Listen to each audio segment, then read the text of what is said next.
Good subject, sorry. Learn lots.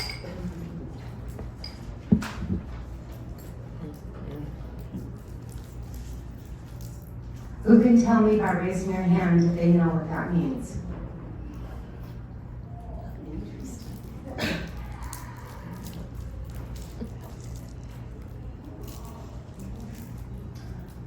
Palm up, tuck your thumb, and put your fingers down.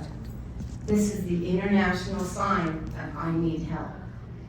If you get bumped when you're walking down the street and you turn back to see who hit you, and they're doing this, or they might be doing it this way, you get them help. That means they're probably being trafficked, or kidnapped, or something, but it means I need help. I'm going to show you something here.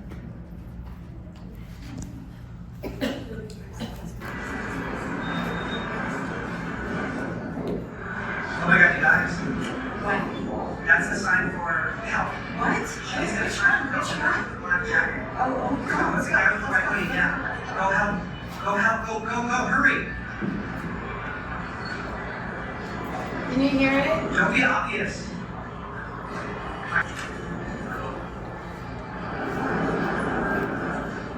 Oh my God, it's so ripped out right now. Hold on, they're coming.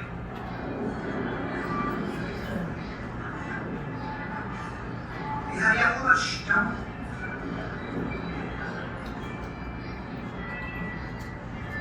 Oh my God, go. Go. Get out of there. That was an actual trafficking occurrence and saving that happened in Las Vegas, Nevada. And that's how quick it can be and how easy it can be if somebody knows the signs. I'm going to show you just a quick little video of what human trafficking is, but before I do that, by a show of hands, who here knows what trafficking is? Who here thinks it's always about sex?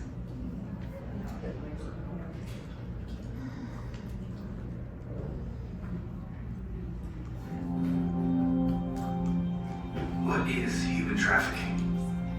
Human trafficking is modern-day slavery. It is the exploitation of a person through force, fraud, or coercion. Human smuggling and human trafficking are different crimes. Human smuggling is the illegal movement of someone across the border. Human trafficking is the illegal exploitation of a person. Human trafficking is about exploitation, not transportation. Human trafficking is a highly profitable crime and a violation of human rights. It occurs in every part of the world, including here in the United States. It happens in our big cities, our suburbs, and even in rural towns. It can happen to anyone. Human trafficking victims can be U.S. citizens or from other countries. Victims can be any age, race, or gender, but one thing they share is that they are vulnerable to being exploited. There are different types of human trafficking, including sex trafficking, forced labor, and domestic servitude. Sex trafficking victims are manipulated or forced against their will to engage in sex acts for money.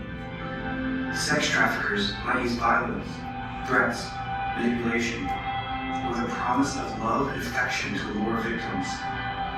Truck stops, hotel rooms, rest areas, street corners, clubs, private residences. These are just some of the places where victims are forced to sell sex. Any person under the age of 18 involved in a commercial sex act is considered a victim of human trafficking. No exceptions. Forced labor takes on many forms, and it happens here in the US and overseas. Through force, fraud, or coercion, victims are made to work for little or no pay. Very often, these victims are forced to manufacture or grow the products that we use and consume every day. Victims of forced labor can be found in factories, on farms, doing construction work, and more. Victims of domestic servitude are hidden in plain sight, forced to work in homes across the United States. Their traffickers sometimes take their identification papers and travel documents in order to limit their freedom. you have prisoners working as nannies, maids, or domestic help. Every year in the United States, thousands of human trafficking cases are reported, but many more go unnoticed. That's because human trafficking is a hidden crime. Victims might be afraid to come forward, or we may not recognize the signs, even if it's happening right in front of us. We need to bring this crime out of the shadows. That's why the Department of Homeland Security created the Blue Campaign, to take a stand against modern-day slavery and help combat this heinous crime by raising awareness of human trafficking around the country. But we can't do it alone. We need your help. So what can you do to stop human trafficking? Visit the Blue Campaign website to learn more about the signs and indicators of human trafficking. Share this video on social media to help bring this crime out of the shadows. Be an informed consumer. Know who makes the products you buy and the food you eat to help keep slavery-tainted items out of your home. And finally, recognize and report suspected human trafficking. You can submit a tip to federal law enforcement online or by phone. For victim support, you can call or text the National Human Trafficking Resource Center. Help us bring this crime out of the shadows and into the light. Join the Blue Campaign. One voice, one mission, end human trafficking.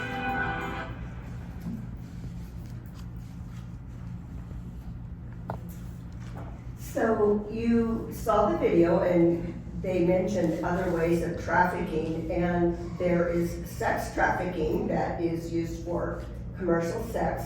But then there's labor trafficking, and that's something that oftentimes we don't see and is invisible because the individuals who are being trafficked through labor, they are in fear of being deported, or they're in fear of their families. Their families might be threatened back at home.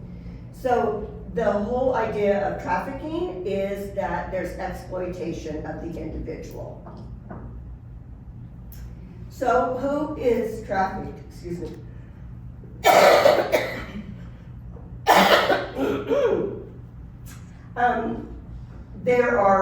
You can see there are international statistics and then our own United States statistics. So about 20,000 people in the United States are trafficked every year. And half of those children are, half of those victims are children, and the victims are both male and female, depending on the statistic that you're looking at. It may say the majority are females, and then others may say they are equally trafficked. The LGBTQ community is particularly vulnerable, and trafficking happens everywhere in all countries across the planet. One of the challenges is that oftentimes, particularly when we're talking about labor, the individual doesn't speak English, and so the communication is very difficult, and there is concern, again, as I said, of being deported. Within the United States, both citizens and non-citizens can be trafficked. So as Debbie said, many do not speak English, and they're not familiar with the U.S. culture, or they might be basing their decision to ask for help on their personal mindset of the United States and what they may have heard in their own country, so they're too afraid to ask for help. And the police here are oftentimes very different than the police in their countries, so they're afraid to ask. They don't trust outsiders, especially law enforcement, because of that fear of deportation. And also, sometimes they don't identify that they're a victim. They have this esteem issue, or they blame themselves like they deserve it, or, well, I got myself into this mess, it's my fault, I made my own bed. And oftentimes they've been beaten into submission, or raped, or at least they know the situation that they're in, and there's the fear of the unknown. And they also, oftentimes they don't know what their rights are. And they've also been misinformed oftentimes about what their rights are in this country. They've been threatened and told, oh, bad stuff's gonna happen to you if you tell. And there's fear of safety for their own families in their home countries because the traffickers will oftentimes threaten the safety of their loved ones. It's important to keep in mind where the victim is coming from and what their mindset is when they come in contact with you. And these are just a few examples of the mindset of the typical victim of human trafficking.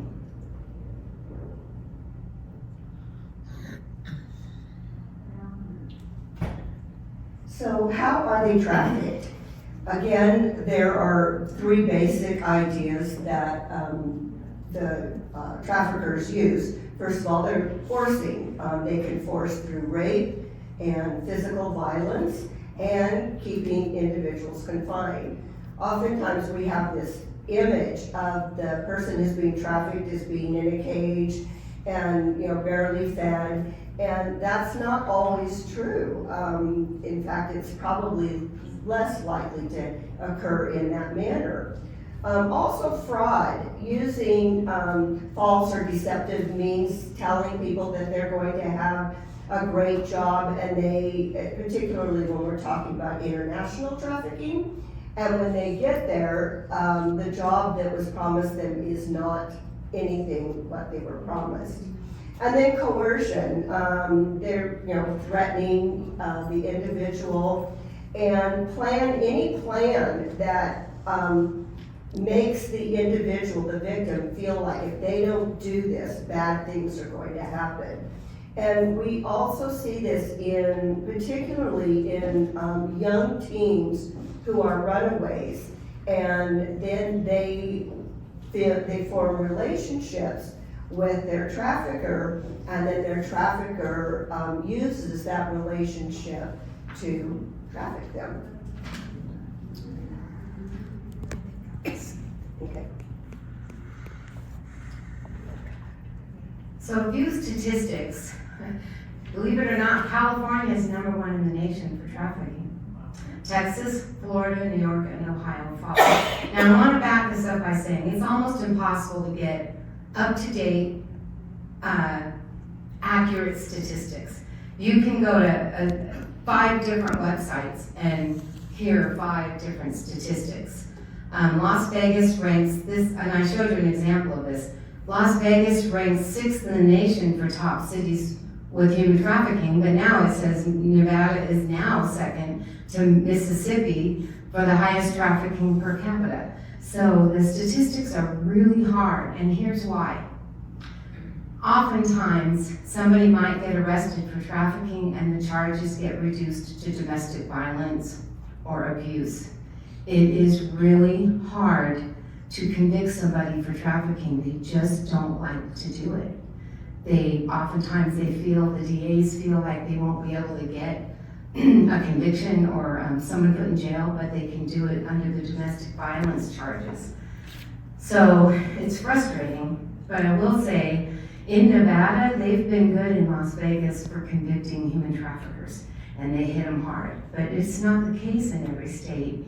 And so that's why you can't get accurate statistics. You get better statistics when you look up domestic violence, look into what that is, and then you can kind of figure that some of it's going to be trafficking. But it's really hard to get the statistics.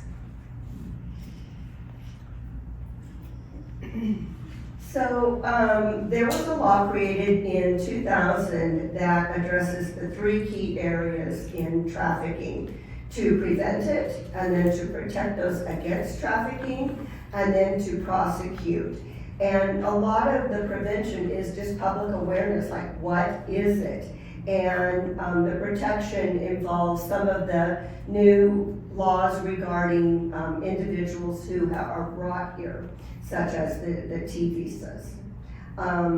So what it does is it prohibits forced labor and trafficking with respect to debt slavery, or any involuntary servitude, and sex trafficking of children or others by force, fraud, or coercion. What was the third? I missed it on the 3 Ps. Prevention, prosecution. Thank you, sorry. Yeah.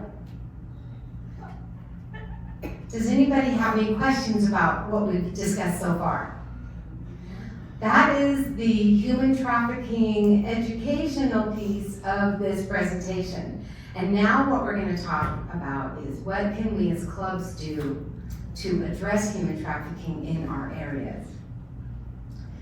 Go ahead. The video you showed at the beginning, will that be available on the SDR website? Yes, and also it's on YouTube. Yes, but if you Google or if you search on YouTube, Las Vegas Trafficker, you can see it there. It's actually a TikTok video, but it is available on YouTube and it will be on the shared drive. Are you talking about the blue campaign, the longer one? No, the one you showed about. The Okay, the trafficker. first one, No, okay. the hand sign. Okay. But actually, the Blue Campaign is on the shared drive and it's on YouTube as well. Blue Campaign, by the way, is a fantastic resource. So if you as a club are doing an event, you can contact through their website, bluecampaign.org, I believe it's on the last slide. They will send you a ton of free stuff that you can use for displays and handouts. The SNR website has an extra tab under Stop Human Trafficking. I was going to talk to you afterwards about that.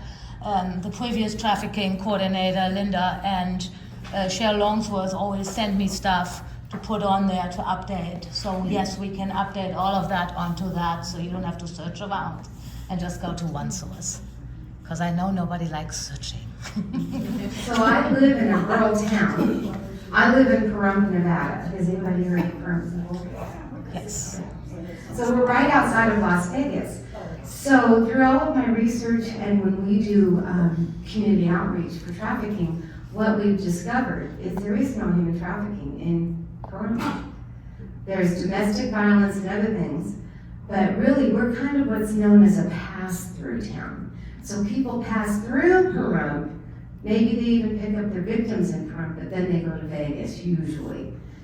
So it's not as common in the smaller rural towns.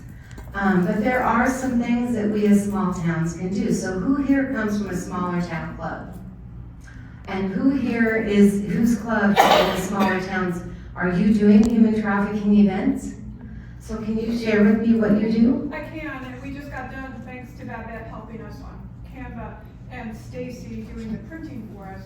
I'm with SI Grass Valley, which is down below Tahoe. We are a pass-through town. Predominantly, the victims are picked up off of social media, so we're working with our local college to put on a seminar with the schools, and then in next spring we're doing a community-wide working with law enforcement. But the one thing we just got done doing for the July 31st event, International Human Trafficking Day, we did coffee cup sleeves. Those sleeves can be found, and we put out 5,000. The independent coffee shops were absolutely blown away that anybody was doing this sort of thing, so they were thrilled to do that. We're doing it 2 more times in January and then to pick up with our seminar in the spring. We also had Stacy print us a bilingual flyer because California passed a law that as of last January, all roadside stops, local restaurants, gas stations, liquor stores needed to have a poster put up in their residence. So we just got them printed, we just received them. So now our club, working with the other club in our region and local law enforcement, are gonna go out and start putting up the flyers, the posters, and they're going on all transportation systems, bus stops, everywhere. So we're pretty excited about doing it. Where did you order your coffee sleeves? Where? Did you have them made yourself or were they on the No, site? they have to be printed specialty, and Babette can answer that. Okay. Yeah, so SI Bidwell Rancho has been incredibly active on trafficking since Linda was big involved. So we have done a run, we're doing a yearly run, we're doing our 3rd year this year as Stop Trafficking 5K. We have done posters in the buses, we have done a bus shelter poster in front of our continuation high school, and one ended up in front of a junior high school. We have done redesigned the hot sleeve. So the company is Hot Sleeve Coffee Cups. When you're on Canva, if you want to be invited, your club, send me an email. I send you the link to those coffee sleeves. It comes with the address of those cups. 5,000 cups for only $500. That is incredible cheap. Yeah. And they do such a nice job. They sent me the basic, right? And I could add it to it. What I want you guys to do when you get that link, I want you to copy it and then change it to your club. Otherwise, I have to reinvent that wheel every single time. So please copy it when you get the link, make a copy, and then do it for your club. Those were incredibly cheap. Isn't that just crazy? $500. And on the coffee cup sleeves, we put a QR code that Yeah. actually drove them to our website. Yeah. So it's fabulous. Yeah. It's a great way to do it. I hope you ladies are taking notes. You can always get hold of me. And the posters have to be done bilingual or trilingual, depending on the languages that are spoken in your county. We're predominantly English, Spanish.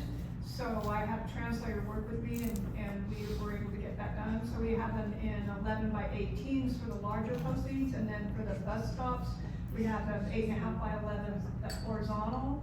But Canva's fabulous. They're also on Canva, so you can have all of those already made. You just have to adjust them for yourself.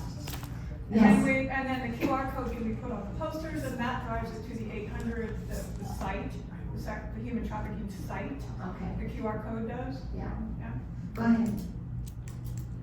You were putting those posters or notifications at the schools as well. I think that's extremely important because we granted a scholarship to a young woman from Reno, from a prominent family, a doctor and a professor, her parents, and she was trafficked by her boyfriend for over 5 years.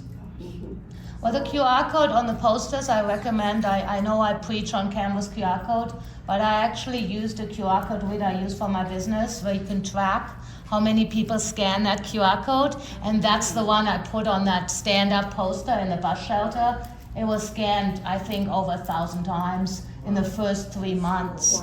So that's good. I don't know, that doesn't mean anything, but it means we're spreading the word, right? And that's good. What are some of the other clubs doing for their trafficking?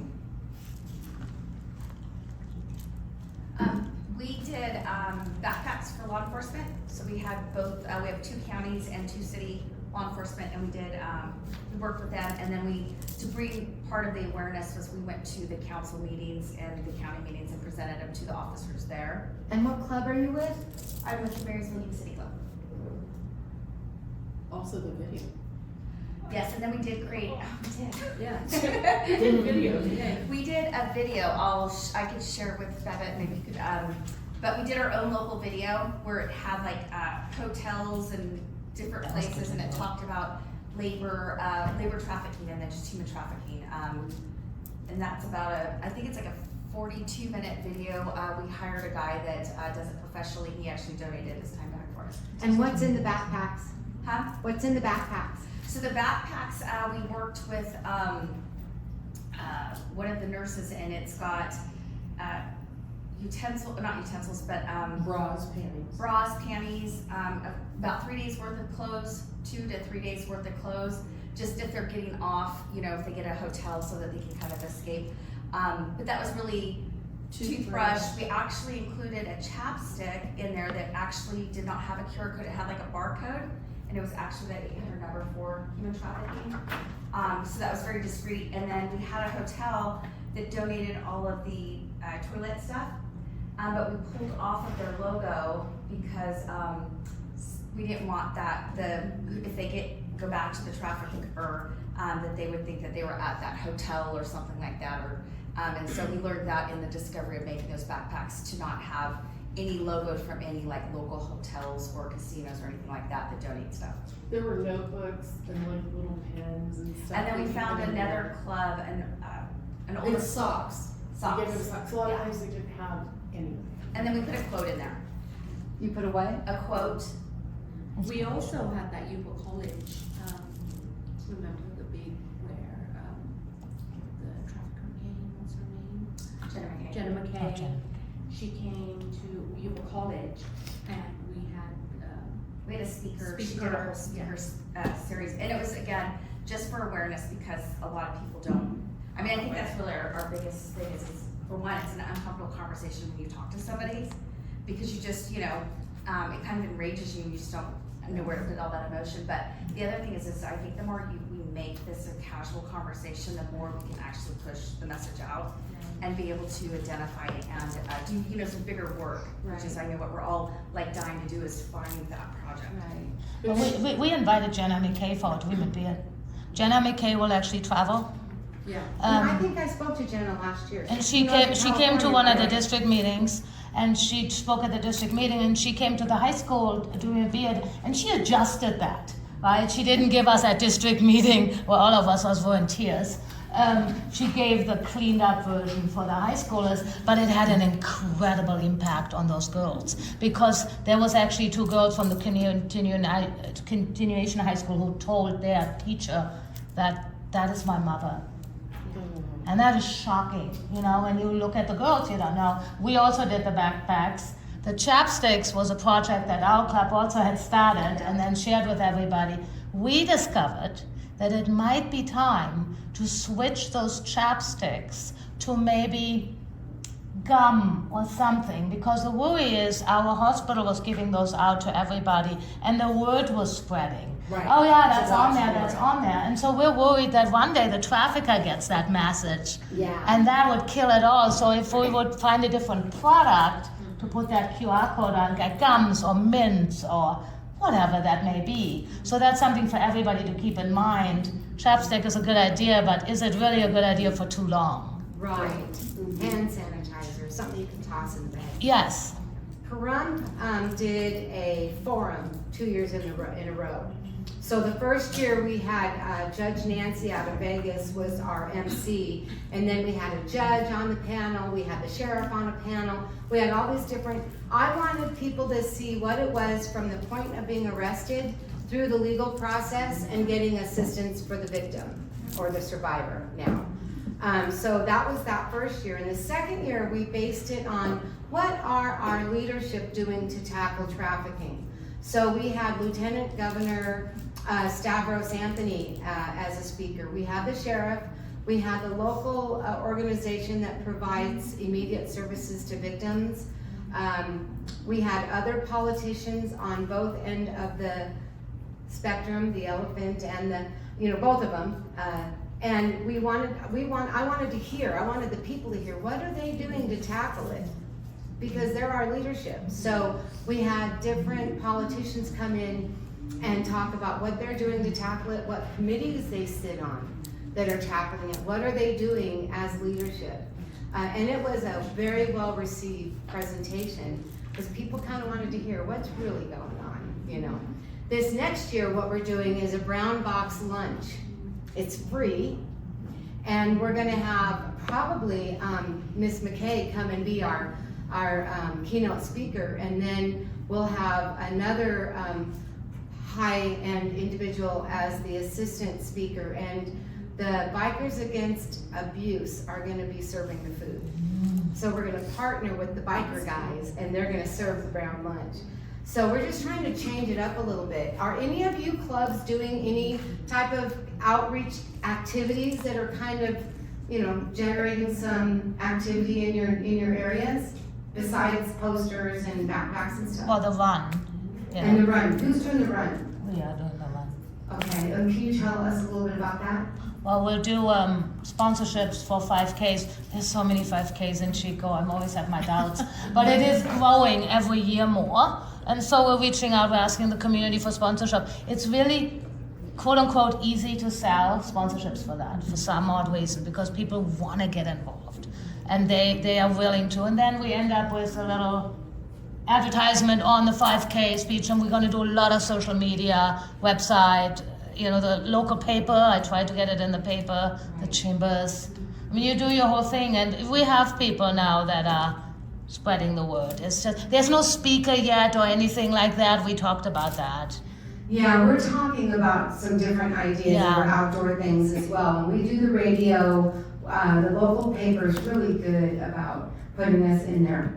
And they will oftentimes do two. They'll do one to advertise it, and they'll show pictures from last year's event, and then at the end of it, they will then do another article about how it went and what it was all about. Do you get them in there for free, or do you have to pay for that advertisement in your She does paper? it for free. She does it for free.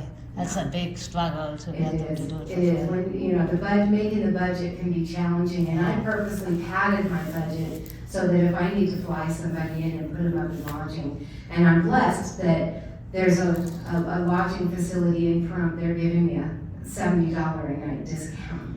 So you kind of sometimes, you know, the bigger cities might struggle with getting the discounted rates, but sometimes you can schmooze a little bit and get some, you know, get some help with that.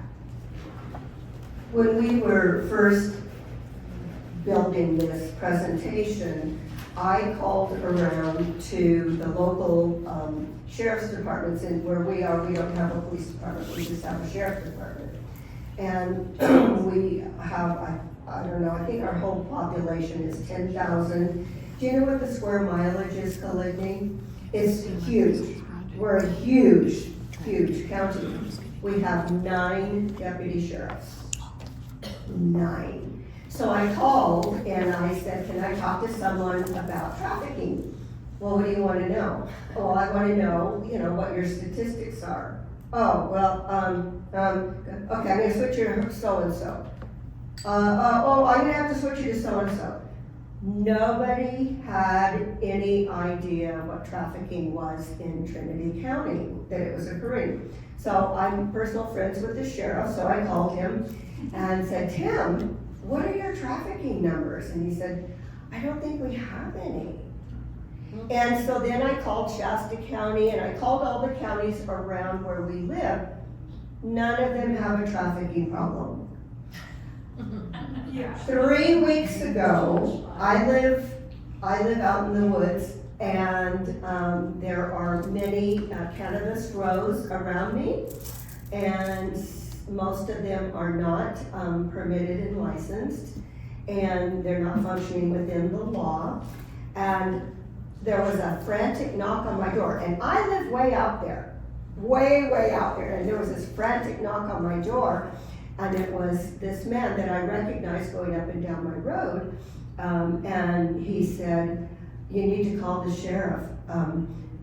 My boss just tried to kill me, and he had tried to stab him, and he escaped, and I'm the next neighbor, and so he was knocking frantically.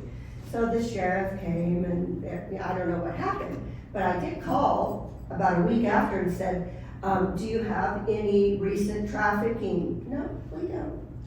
And he is here undocumented, and his undocumented status was used as a threat to him.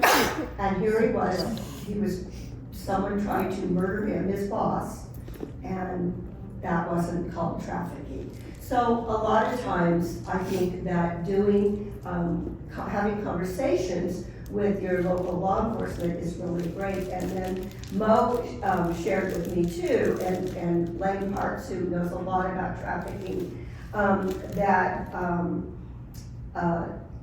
partnering with your local domestic violence is a great place to begin, because that is where you are going to find a lot of trafficking that has not been identified as trafficking. Another good thing to do, and this is gonna sound crazy, check with your hospitals and ask them, what do you do when you have victim of human trafficking? You will be shocked. Yeah. Because some hospitals don't do anything. They just call 911. Yeah.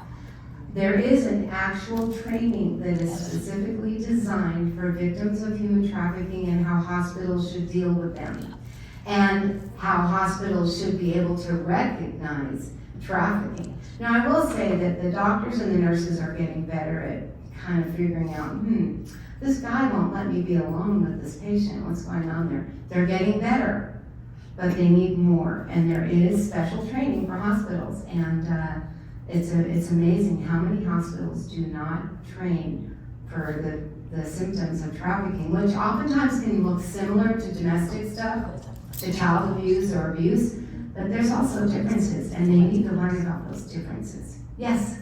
I was gonna say back to about law enforcement, because when I called all 4 law enforcement, I had One city said they had an issue, but the county the city was in said there was no issue, and vice versa on the other side. So what I was told by a city council person is have whoever wants to work with you start there, and it'll put pressure on the other law enforcement to say, hey, we might have a problem. But it's really, if they acknowledge it, then that means that for law enforcement, they have to figure out a plan. And a lot of our smaller areas don't have a human trafficking task force, like, you know, like we're close to Yuba City, or not Yuba City, I'm sorry, Sacramento.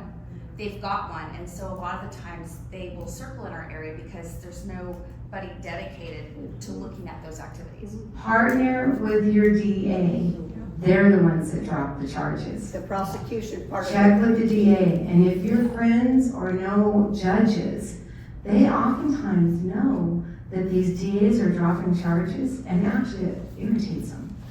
And they don't like it, and so they'll, you know, I've had a local judge come to me who said, you need to know that this DA is dropping charges, make sure she's at that event, and then question her, and we did that. We put her on the hot seat. But that's a real common problem, is it starts with the DA. Yes? So speaking of DAs, we're hugely fortunate in Nevada County. Our forum is gonna be April 4th of next year, working with every single one of those. We have 2 task forces. One is established by the hospital. One has been established by law enforcement, and now we've all come together and we're working with the 2 task forces. But our head of our human trafficking committee in SRTV is a retired district attorney out of Placer County with sex trafficking predominantly. So she is gung ho and she's available for speaking, and boy, oh boy, can she tell you a whole boatload of whatever you need to know about what it's like to deal as a district attorney with this specific topic. And she told me to offer her services. There's one big thing that I don't know if you guys know, Highway 5, you guys know this, having discovered this, but Interstate 5 was the biggest trafficking corridor because it can go all the way up and all the way down. And so the government actually, with the Blue campaign, ended up pushing money to that, right? So money was pushed. So it was labor trafficking, sex trafficking, you know, your nail salons, your whatnot. And then the traffickers discovered that there was suddenly something happening. And guess what, where they went? They went to 99. So now 99 is that, and it takes forever for that money to move over there now to block that. So this is such a huge problem. We have at Enloe a forensic nurse that tells a story at the Power of 100. When we had a chance to speak at the Power of 100, her youngest victim was 13. And that's in Chico. We are a small town, but we're not that small anymore, I always say. So your hospital is the best resource. Check in with those forensic nurses. Yeah. They have some horrific stories. They do exams for 6 to 10 hours on these victims sometimes. And your Department of Human Services, Yeah. which is the hotline. Yeah. I just wanted to let you know, when I'm on my phone, I take my notes on my phone so that I always have them with me. And that's the way I process information, so I'm really not texting people. So there is Human Trafficking Month. What month is Human Trafficking Month? Anyone know? January. Excellent, okay. And next year, when is Human Trafficking Day in 2025? January 11th. January It's a 11th. Saturday, and that's when we're having our event, on that day. And we will be reminding you through the SNR Blast, we will be letting you know about these dates, and we'll be providing you information about trafficking. Some of you are really, really great at this. Please share your ideas with Mo and myself. And you can contact us through, I'm trafficking _CA at Soroptimist SNR.org. And I'm trafficking _ SONV at soroptimistsnr.org. So a little bit of some resources for you. I've listed some of the resources here, but I wanted you to know this bracelet I'm wearing was made by a survivor. And we have a booth here that is sponsored by 3 Strands and others. And all of the items that are made, including this, my thingy for my glasses and my bracelet, just beautiful things. They're all made by survivors of human trafficking, and she's right out here to the left. But some of the resources, the Cupcake Girls, they do amazing stuff working out of Vegas with victims of trafficking. California Against Slavery does a lot. The RISE program, Signs of Hope. 3 Strands does a whole lot of stuff, but they do an educational program, and they can help you do classes, different things like that. Breaking the Chains, providing hope, healing, and restoration. And STAT is a San Diego club. I'm so jealous of this. Soroptimist Together Against Trafficking. It's huge, y'all, huge. And they're very well known. So that's a really good resource. So this will be up on the SNR website, but there's some resources. I didn't mean to interrupt you, but I met the women from San Diego who operate STAT at, in Bellevue, and they are keenly interested in expanding STAT beyond San Diego. So I have their contact information, and I'll be in touch with them, and we're gonna see if we can bring a STAT to our region. And we want to, oh, go ahead. I was just gonna say, I sent pictures to the club. I just came back from a trip in Montana. And they have these giant posters at all the airports, the small ones. But what I found out is Delta Airlines and Polaris Motorcycles are huge supporters, and they also help sponsor. So what I had told these guys, we were trying to get home because we have a Polaris dealer in town. And supposedly, like you were saying, the bikes, it may be tied to that, but supposedly the national company is huge on helping. So if anybody finds a dealer, you might at least talk to them about it. You can also talk to your airports and your hotels. Get permission to put the flyer on the back of the bathroom doors, men's and women's. Yeah. So talk, Las Vegas Airport has it, and the hotels, a lot of the hotels do, which is wonderful. Any other questions? Yes? It's not really a question, it's, but you guys are looking for resources. This is an international connection that we have with Courage Worldwide, and they are based actually here in Reno. They're building their corporate headquarters currently here in Reno. It's called Courage Worldwide, and they are anti-human trafficking, predominantly out of Tanzania and Africa, East India, anybody who lives in this area. Anybody else? Thank you so much. I couldn't find a slide with women, but there's no crying in baseball, y'all. So thank you.